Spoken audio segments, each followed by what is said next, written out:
Muscatine's Coach's Corner with Muskie head coach Jake Mueller.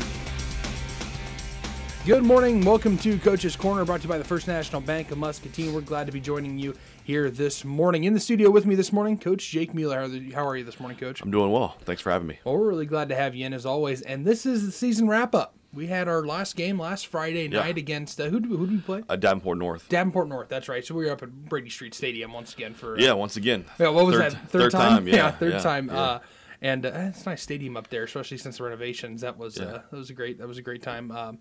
And unfortunately, I didn't get to go for the video coverage, but I know the rest of the team did, and they had a great time. And we were excited for the win for 21-14 final score. Yep. That's awesome. Tell us a little bit about that game. You know, give me some insight into it, because I didn't even get to see the game. So yeah, it was kind of a wild game. Not really the way we would have liked to started the game. We on film all week long, we knew that their kickoff team, they like to pooch it up in the air to see how teams field it, and we practiced it, but we did not execute, and we fumbled the opening kickoff.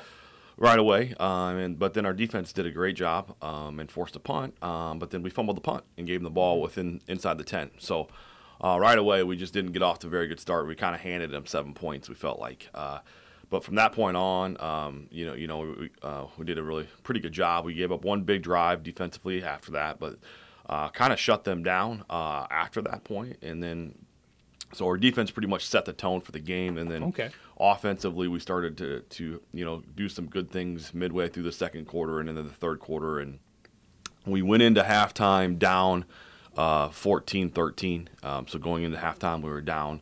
And then we came out and kind of set the tone right away on defense. I think we stopped them early, and then we scored a touchdown midway through the third quarter, and then just kind of held serve from that point on. But our defensively, we caused a number of turnovers. I think we intercepted 3 passes of theirs, and I think we might have even got a fumble recovery too. But defensively, I thought we played outstanding.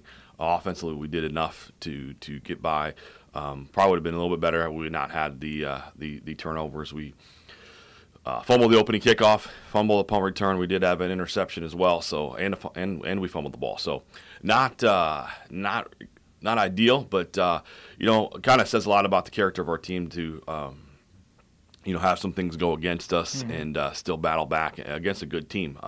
Davenport North had a lot to play for. They were 5-3 going into the game. If they win, they go to the playoffs. And if they win, they have the best record and they've had it in 25 years. So, they were a motivated team. We knew we were going to get a good effort by North, who's had a really good season. So, it's just a really nice way to cap off the end of the year for us. Absolutely, and it's great because there was a couple rough games there for a little while. So coming out and giving those seniors working hard, I'm sure, for that last one for their final send off. Yeah, that was a big deal. Our seniors, they won 1 game as freshmen, 1 game as a sophomore, 2 games as juniors. So for them to leave with 5 wins, with a winning record, in perspective, that's a big deal to those guys. That's not really, program-wise where we want to set the bar, but if you keep things in perspective as far as where they've come and where they're leaving, you feel pretty good about that. Yeah. And, looking back on the season, there's a slim margin for teams that make it into the playoffs and teams that don't. There's plenty of plays back at the Pleasant Valley game where if we make it, we win that game. We're still practicing right now.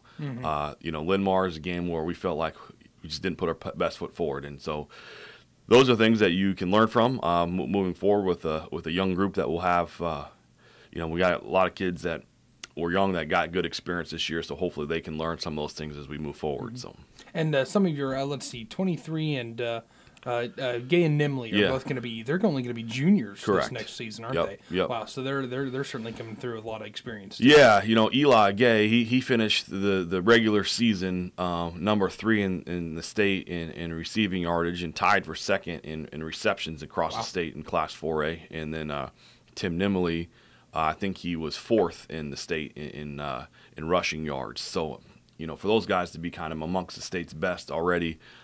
In 4A as sophomores, that's kind of a good place to start going into next year. But they've got a lot of improvement to do, and But we are excited about those guys and plenty others who are coming back. That's great. And so let's talk a little bit about what does off season look like for the football guys. I'm sure. Do some of them participate in other sports too? You got some that wrestle, maybe play basketball. Oh well, but probably could some be playing basketball already? Would they be starting practice? They haven't started practice officially yet, so they won't get going here until a couple weeks. But we encourage our players to hopefully do their swimming, basketball, and wrestling here in the winter.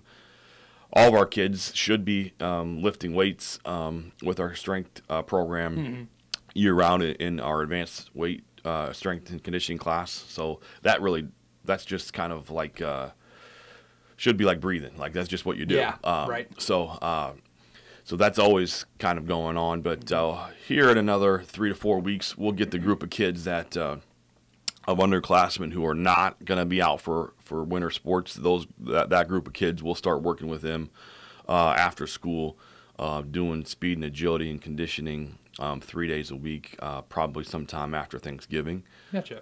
So we'll give them a few weeks off and then get right back at it.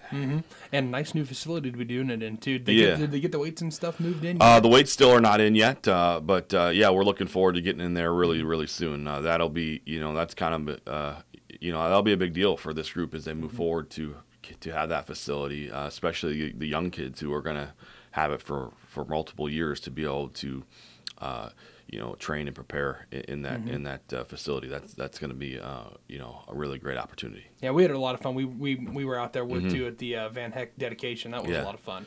That was a really nice service for Chuck, and it was great to see a lot of members of the community come out, but also some people who have left the community came back just to honor Chuck. So that was really neat to see. Yeah, absolutely. So we're excited. We're glad that we ended on a winning note. That's cool. That's a great way to end off the season, and we're looking forward to next season too, Coach. Well, thank you. I appreciate all the support and the coverage that you guys have given us this year, and we really appreciate it. And we're looking forward to next year also. And a shout out to all the Muskie fans too, because they showed up in force. They do. There's no question that there's a lot of Muskie fans out there, and they care a lot about our team and our program, and we really appreciate all the support that we've gotten. For sure. Absolutely. Well, thank you, Coach. Thanks for joining us this morning. Yep, appreciate it. This has been Coach's Corner, brought to you by the First National Bank of Muscatine. Thanks for joining us once again. They are the proud sponsor here of the Coach's Corner on KWPC. We'll be back right after this. We're going to head back in with Next to You, Next to Me, Shenandoah here on the voiceofmuscatine.com. This has been Coach's Corner, presented by the First National Bank of Muscatine. Tune in next Thursday morning for the next installment of Coach's Corner.